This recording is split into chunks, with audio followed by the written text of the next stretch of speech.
Oi, pessoal, sejam todos bem-vindos. Hoje inicio o meu primeiro podcast com a professora Marília, juntinho com todos vocês. E hoje não poderia ser diferente, juntamente com a Thaís, que me acompanha desde sempre, né, Thaís? Quero fazer umas perguntinhas, porque ela é uma pessoa maravilhosa, mãe, mulher, empoderada. Thaís, me conta, como é ter 5 filhos tão jovem, tão linda? Conta pra gente. É um desafio, assim, meio difícil, né? Porque eu tenho filhos de várias idades, mas é bom. Eu amo todos eles, assim, aprendo cada dia, todo dia é um aprendizado, né, com eles. Todo dia tem uma coisa diferente, tanto dos maiores como dos pequenos. E pra mim, não tenho nada que reclamar, né?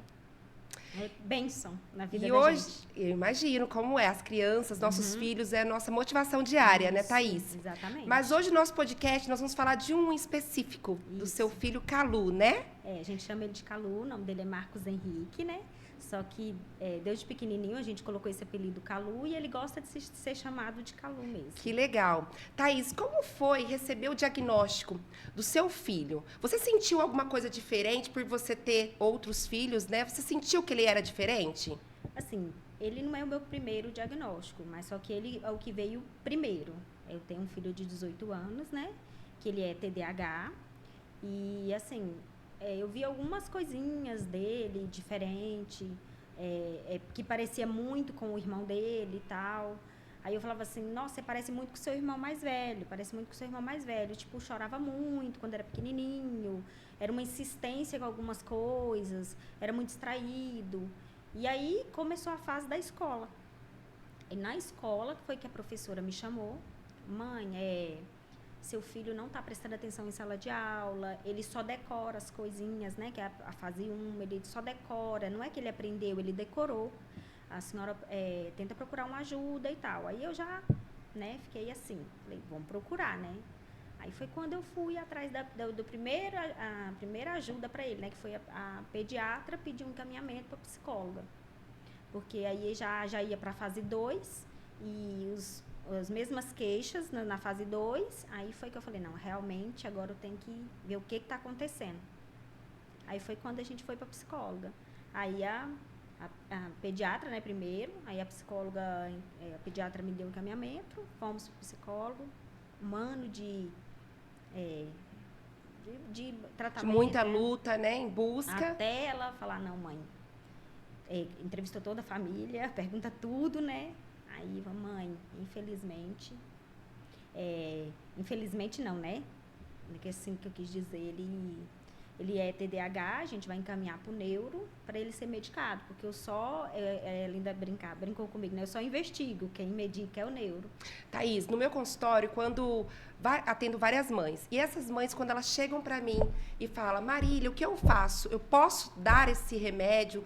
Eu me sinto tão insegura, uma insegurança tão grande, quando fala remédio, eu preciso medicar o meu filho.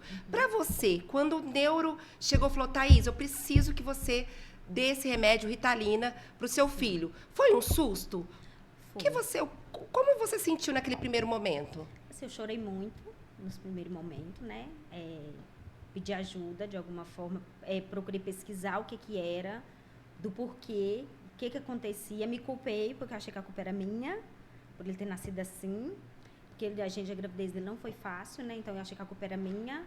Aí depois de tudo isso, aí eu fui procurar saber o que era Ritalina, do porquê, né? Inclusive com você, né? Não sei se você lembra, eu perguntei bastante sobre isso pra você, você falou, me explicou muita coisa. Só que de primeiro momento ele teve uma reação adversa da Ritalina, né? Que foi o primeiro medicamento que eles deram para ele. Então, assim, foi difícil, porque meu filho voltou a ser um bebê. Ele com 5 anos tomando Ritalina, ele voltou a ser um bebê. Fazer xixi na roupa, fazer todas as necessidades na roupa, e aquilo me assustou. Aí foi quando eu voltei, e aí começou a ter muito síndrome do pânico, essas coisas assim, simples, né? De lavar a cabeça, era um terrível para ele. Até hoje ainda é, mas só que não era igual antes, né? Era muita coisinha. Aí eu voltei de novo no neuro, né? Falei, não consegui dar ele do jeito que você pediu, a medicação. Eu interrompi, porque eu fiquei com medo. E aí foi quando ele achou melhor passar num psiquiatra. Ele achou melhor encaminhá-lo para um psiquiatra, porque para ele já não... Falou, se é o único remédio que eu posso passar para ele no momento. Se ele está tendo uma reação, então vamos para o psiquiatra. Aí a gente foi para o psiquiatra e começa toda a luta. Exatamente. Toda a luta. Então, você acabou de me dizer que com o medicamento foi difícil aceitar no primeiro momento. Mas você aceitou o diagnóstico. Sim. Isso é importante. Sim. Depois do diagnóstico, veio a questão do medicamento. Você aceitou a questão do medicamento. E para inserir na escola, no ambiente escolar, conta pra gente. Tendo dificuldade? Conta para nós, como está sendo esse processo escolar? Primeiramente que para ele foi mais difícil, porque foi na época da pandemia, né? Foi no começo da pandemia. Só que de primeiro momento ele estava no primeiro ano, né, da escola, tinha acabado de entrar na primeira série e tal. A professora não entendia, então tipo a professora tinha aquelas histórias assim, se não terminar a lição não vai sair pro recreio. Ele chorava muito, tanto que ele não esquece essa professora nunca, ele sempre fala dela. Recreio para ele era muito difícil, porque ele ficava só sentadinho num lugar só, porque ele tinha medo das crianças esbarrar nele, medo das crianças, que as crianças ficavam gritando muito, correndo, e ele tinha muito medo do recreio. E aí a dificuldade do aprendizagem em si, porque ele ficava na escola das 7 às 11 da manhã e escrevia o cabeçalho, tipo, só as 3 primeiras linhas que a professora escrevia no quadro. E era sempre tipo assim, mas ele que não consegue, ele é preguiçoso. Eu ouvi muito isso de professora, que ele era preguiçoso, que ele dormia em sala de aula, mas elas nunca queriam entender que era um fato assim, que ele não conseguia fazer, ele desistia. Aí ele falava, vou dormir, não consigo fazer, eu vou dormir. E elas não estimulavam, né? E aí ainda não tinha fechado um diagnóstico para mim ter um relatório para me levar para a escola, e entrou a pandemia. Aí, assim, ainda no segundo ano, ainda consegui uma professora de educação especial, que ela foi muito boa para ele, que ela começou a pôr ele silábico, porque ele ainda não era silábico ainda, ele era o silábico sem valor, né, que eles falavam. Uhum. Aí, daí para frente, teve desse segunda série eu consegui ajuda, da terceira eu já não consegui mais, e faz uns 2, 3 anos que eu consegui encaixar tudo que precisava para ele na escola. Mas mesmo assim, daí é muito difícil. E hoje tem PEI? Não. Tem na escola? Infelizmente. Eu não acho que tem. Apesar de que eles falam que tem no papel. Porque, inclusive, meu filho foi enviado para uma escola que seria específica para o que ele tem, né? Que é o TDAH. E aí, chegando na escola, a gente viu que... Aí a professora de educação especial, cadê? Que a senhora precisa do relatório. Não, tudo bem, vamos buscar um relatório. Buscamos um relatório. Que precisa disso. Vou buscar, sabe? Tudo que precisa, eu estou ali tentando inserir. Só que é uma professora de educação especial, tipo, para a escola inteira. Então, ela vai lá e visita ele 2 vezes na semana, em sala de aula. Então, o resto dele A realidade é difícil, né, Thaís? Muito difícil. Igual hoje mesmo, eu fiz um vídeo no meu consultório e falei das diferenças do transtorno. Que nós temos aí o transtorno do neurodesenvolvimento, que é o autismo e TDAH. Nós temos o transtorno da aprendizagem, que é a dislexia e o descalculia, porque, na verdade, nenhum transtorno vem sozinho. Não. Nós temos aí também os transtornos mentais, que é o mais comum aí, a esquizofrenia. Sim. E o que me mais chama atenção, Thaís, é a questão do transtorno, porque você está de parabéns por ser essa mãe tão presente, porque o meu maior medo, enquanto psicopedagoga, é ver a realidade de muitas crianças não ter um acompanhamento psicológico. As terapias é de extrema importância. No caso do meu filho mesmo, foi muito importante o fato de... a gente faz um tratamento no HC, né, hoje, com psiquiatra. Lá no HC, ele pediu um acompanhamento psicológico, uma fono, pediu terapia ocupacional, porque meu filho até os 8 anos ele não aceitava, ele não conseguia fazer amizade. Ele só foi conseguir fazer amizade depois dos 8 anos, depois de mais de 1 ano de terapia ocupacional, que foi aonde ela conseguiu explicar para ele que eu sou amiga dele, porém ele precisava de outros amigos. Aí ele conseguiu fazer amizade. Aí a gente também teve psicopedagoga, também tem uma ajuda psicopedagoga. E as medicações, né? Então, os psiquiatras sempre falam isso para mim, que não adianta a gente medicar se não tiver o acompanhamento psicológico. Exatamente, Thaís. Então, eu tenho que ter tudo isso para ele conseguir, né? Ela fala que a gente anda de mão dadas, né? Uhum. Então, se um soltar a mão, aí já desequilibra tudo. Exatamente. E assim, durante esse tempo, né, que ele tá com 12 anos, mas durante esses 7 anos foi muito difícil conseguir alinhar tudo isso. Ele faz o quê? 2 anos só que eu consegui alinhar tudo. Ter todos As terapias. as terapias que ele necessita. Thaís, você me falou que seu filho é diagnosticado com TDAH. E também sei que o Calu, ele tem aqui, também o DI, Sim. que é deficiência intelectual, que foi diagnosticado recentemente. Né, Thaís? Agora, me conta pra gente. Nós sabemos que o transtorno, ele nunca vem sozinho. No caso, o Calu, com as dificuldades de aprendizagem, provavelmente ele tem o TDAH e a dislexia também. Sim. E também, com o diagnóstico da deficiência intelectual, você acredita que a inclusão acontece? Você, enquanto mãe, você percebe que a inclusão realmente acontece na prática? Não acontece, na minha opinião, não acontece porque se tivesse uma inclusão, acho que as crianças gostariam de estar na escola. Então, para mim é muito triste quando meu filho chega em casa e fala para mim, mãe, eu não quero ir para a escola. Mãe, o que eu vou fazer na escola? Essas são as perguntas para ele. Ah, mãe, mas eu não faço nada. Você entendeu? Então, se ele tá chegando e falando isso para mim, então quer dizer que não tá tendo nada para ele lá. Não tá estimulando ele a querer estar lá. Às vezes você tem noção do meu filho falar, ah, mãe, eu quero ir na escola porque tem cachorro quente. Ele tem 12 anos, ele não sabe ler. O que ele sabe ler é pouca coisa. Então, tipo assim, eu como mãe, eu tive que fazer o quê? Botar ele num reforço, pagar um reforço para ele fora de aula. Eu coloquei numa informática kids para estimular, entendeu? Fazer um curso para ele estimular ele a aprender a ler outras coisas. Assim. Nenhum reforço tem na escola, Thaís? Não. Recentemente, né? Eu já tinha comentado com você, que recentemente eles tinham me convidado para ir na escola para falar sobre isso. Mas assim, você falar sobre um reforço no mês de junho é difícil, né? Porque ele perdeu 4 anos. Então, tipo assim, ele já perdeu antes, né? Uhum. Com a pandemia, com a falta da professora de educação especial. E agora ele está perdendo novamente mais 4 anos, mais 4 meses de escola por falta de desenvolvimento deles, né, em si. Se é uma escola especializada para esse tipo de transtorno, criança autista, porque é assim que me informaram, seu filho vai ser enviado para essa escola porque ela é especializada. Então, se é especializada para isso, então não era para estar já tudo no eixo para a criança chegar e falar, não, agora é só aprender? E não é assim, né? Então, eles esperaram 4 meses para passar uma avaliação para entender que meu filho precisa de um reforço escolar. Já era para ele estar no reforço desde o primeiro ano. Ele está no 7º ano. Eles não retêm. Então, tipo assim, eu já fui na escola pedir para reter. Não passa, porque não sabe. Mas não... É difícil, eu sei, porque Entendeu? eu sou mãe também. E sinto a dor de outra mãe. Eu sei o quanto é difícil ter um filho dessa situação, com todas as dificuldades na escola, no dia a dia. Mas conta pra gente, a socialização? Você vê o seu filho com amiguinhos? É sociável? Como que tá o Calu? Ele brinca com outras crianças, socializa, né? Mas tudo em torno de jogo de celular, essas coisinhas que as crianças hoje em dia gostam. O hiperfoco dele é a tecnologia. O hiperfoco dele, se falar, é até engraçado. Hoje eu tava falando com ele, falei assim, acho que ninguém tem calo na mão como você. Você nem trabalha, você tem calo na mão.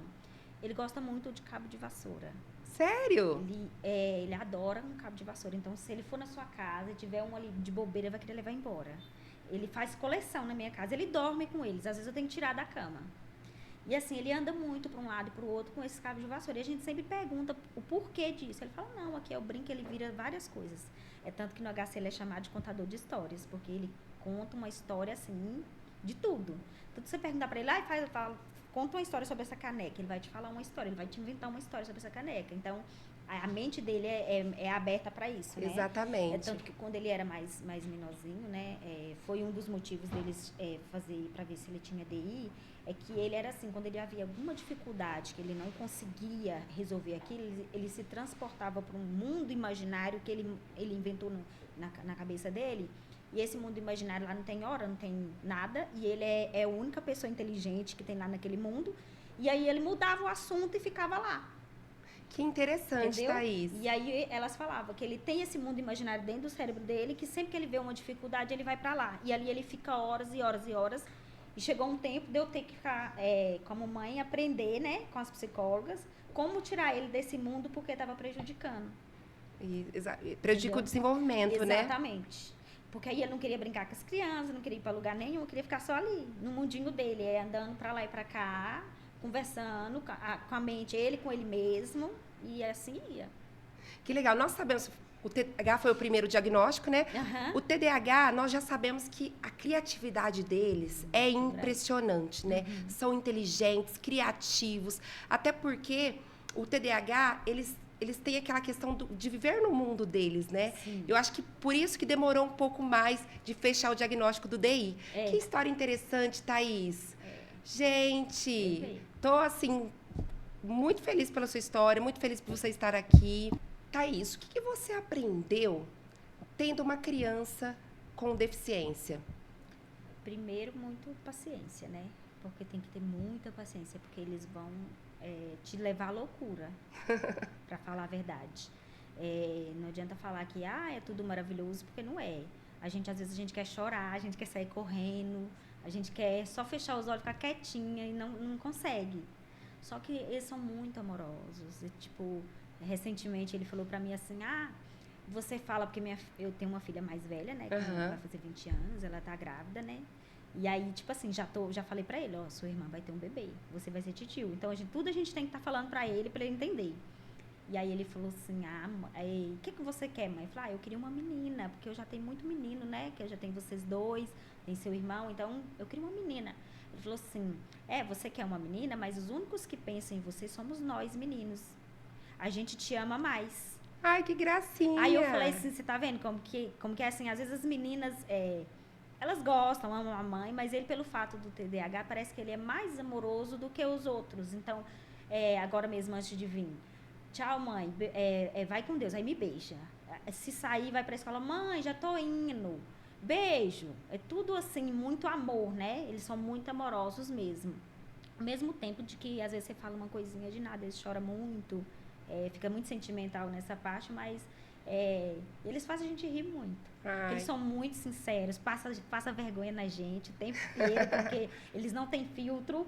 Então, tudo que você quer falar e guarda pra você, ele fala. Então, assim, você tem que aprender a ter paciência. Acho que o começo de tudo é a paciência, porque às vezes você vai te irritar a ponto de você querer bater, mas é que nem diz a psiquiatra, né? Nunca bater não é o caminho, porque eles não vão entender o motivo. Exatamente. Então, é mais conversa mesmo e paciência. Que legal. Parabéns mais uma vez. Thaís, outra perguntinha. O que você deixa para as mães? Qual mensagem que você quer deixar para as mães, sabendo das suas lutas diariamente, das suas dificuldades, de toda a sua experiência e bagagem que você adquiriu até hoje? O que você deixa de mensagem para as mães que passam pela mesma situação que você? Nunca desistir. Nunca desistir dos seus filhos. Nunca, nunca, nunca. Eu falo até da vontade de chorar, porque, tipo assim, eles dependem da gente. E, assim, se a gente não correr por eles, ninguém vai. Pode achar assim, mas a avó vai. Não vai ser igual a gente. Mas a irmã vai, mas não vai ser igual a gente. Entendeu? Só eu entendo o que meu filho tem, o que ele passa, mas nem o pai entende, às vezes, entende? O que o filho está sentindo naquele momento. Então, é a gente. Então, assim, não desistir. Precisa de psicólogo, psiquiatra, vai 3, 4 vezes no lugar pedir. Se precisar brigar, briga também. Eu já tive crise de ansiedade, já briguei muito e continuo brigando até o fim da minha vida. A minha preocupação hoje, eu como mãe, é se eu morrer hoje, quem vai cuidar do meu filho? E não é todos, é só ele. Então, tipo assim, não é porque eu não amo os outros. Mas a minha filha mais velha já está casada, a minha de 14 anos já se vira, o meu de 4 anos, né, ainda é pequeno, porém já tem o pai dele também. Só que ele, por mais que ele tenha o pai, tenha minha mãe, só que ninguém vai entender ele como eu entendo. Porque eu sei a hora que ele está triste, porque eu sei quando ele está ansioso, eu sei quando ele quer alguma coisa. Só de eu olhar para ele. Por quê? Porque eu estou o tempo inteiro com ele. Eu estou sempre conversando com ele, ele sempre procura eu, né, para poder falar alguma coisa, para querer alguma coisa, ajudar ele a resolver alguma coisa. Então, querendo ou não, eu conheço ele só de olhar. Thaís, ouvindo você, fiquei muito emocionada. Muito emocionada mesmo, porque realmente só mãe para entender a dor do filho. Só mãe sabe como é difícil o dia a dia, como é a luta. Mas agora, você já me falou da mensagem para uma outra mãe. Qual mensagem que você deixa para você? Olhando toda essa trajetória, veio de Minas, está hoje, né, na cidade de Barrinha, com todas essas dificuldades que você já passou, lutas diárias que eu tive o privilégio de estar perto de você, conhecer algumas.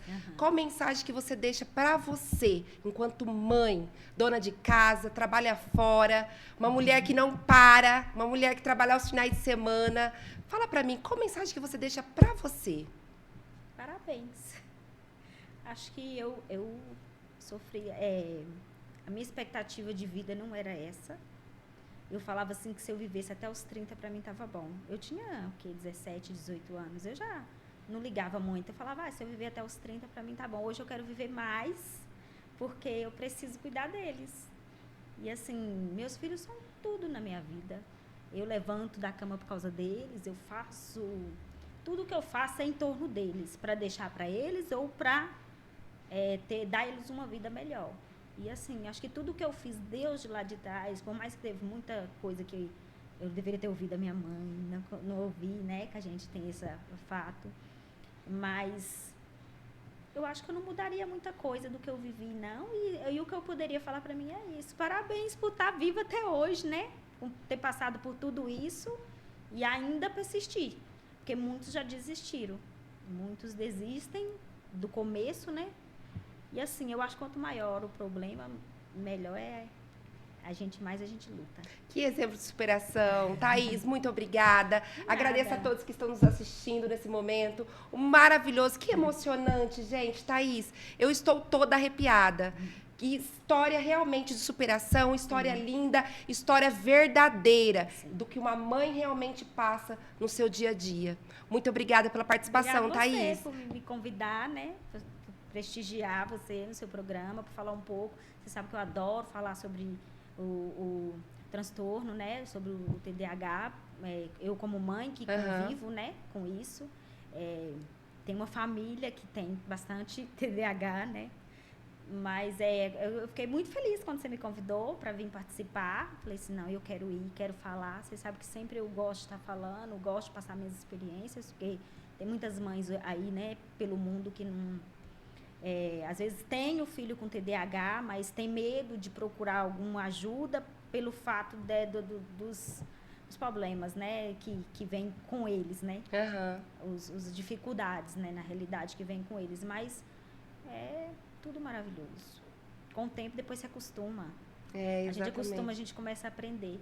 Se me perguntasse há 5 anos atrás, 7 anos atrás, o que era TDAH, eu não sei. Não sabia. Hoje... eu sei bastante coisa, aprendi bastante, com outras mães também. O que eu aprendi, eu tento passar para outras mães também. Como que eu consegui aquilo, eu tento passar também. E assim, eu adoro vir falar sobre, adorei participar, né? Fico muito feliz. Ser chamada. Muito feliz. Sua história é um exemplo para muitas mães mesmo. E assim, agradecer, porque você também está no meio dessa história, porque se não fosse você, eu acho que eu tinha surtado de primeira, né?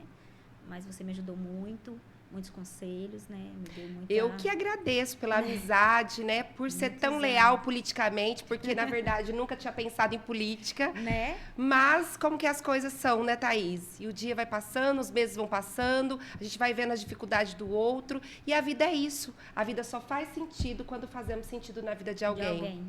Somos e você hoje é vereadora? Porque eu creio que é permissão de Deus mesmo. Porque até então, nessa política toda que esteve, nunca teve ninguém que se preocupasse realmente, de verdade, por uma criança com TDAH, por um autista. Sempre teve aqueles que, eu vou lutar, mas já entrava lá dentro, ninguém nem lembrava. Ia lá fazer uma sessão e já era. Esquecia que aquelas pessoas existiram, porque já aconteceu muito isso, que eu já participei. E você não. Quando você chegou até mim, Thaís, eu vou ser vereador, o que você acha? Eu falei, não, vai na fé, porque Deus está no controle. E é o que eu penso, né? Você está aqui para ajudar a gente a colocar esses TDAH no mapa, porque até então o povo só reconhece autista, né? Exatamente. TDAH não existe. E ajudar a gente nessa caminhada. Que é muito Acredito difícil, no propósito, Thaís. Eu acredito que é o que você falou, foi a permissão de Deus. E eu acredito muito no propósito. Eu acredito que eu estou realmente na política por um propósito de Deus. Sim, com Espero certeza. ajudar muitas pessoas através do meu conhecimento, através do consultório, Sim. através... porque assim, às vezes a mãe só precisa de um acolhimento. Sim. Às vezes a mãe não está pedindo nada, só quer um acolhimento. Porque uma palavra de conforto para você Exatamente. escutar ela, pelo menos, o que ela está sentindo. É só isso que ela precisa, às vezes. Às vezes ela tem tudo e não tem nada. Exatamente. Eu mesmo, um tempo atrás, estava assim. Eu tinha todos os tratamentos do meu filho, mas eu estava no poço. Aí foi onde uma psiquiatra falou para mim, seu copo está super lotado. A gente precisa tratar a mãe também, porque se a mãe não estiver bem, o filho também não está. É outra dica que eu dou, galera. As mães também, procurar um psicólogo, pelo menos uma vez ou outra, para desabafar, né? Se não quiser um psicólogo, às vezes tem vergonha, vai em alguém que precisa pôr para fora. Que é muita... a carga é pesada. Exatamente. A carga é pesada. Então, assim, a gente sozinho não dá conta. A gente tem que, às vezes, né, dividir um pouquinho. Exatamente. Estou aqui para dividir. Né? Espero que esse propósito de Deus tenha muitos frutos aí. Amém. Até porque nós temos só 6 meses de mandato. Sim. E vamos seguir juntinho, tá? Sim, juntinho. Professora Marília, juntinho com todos vocês. Foi?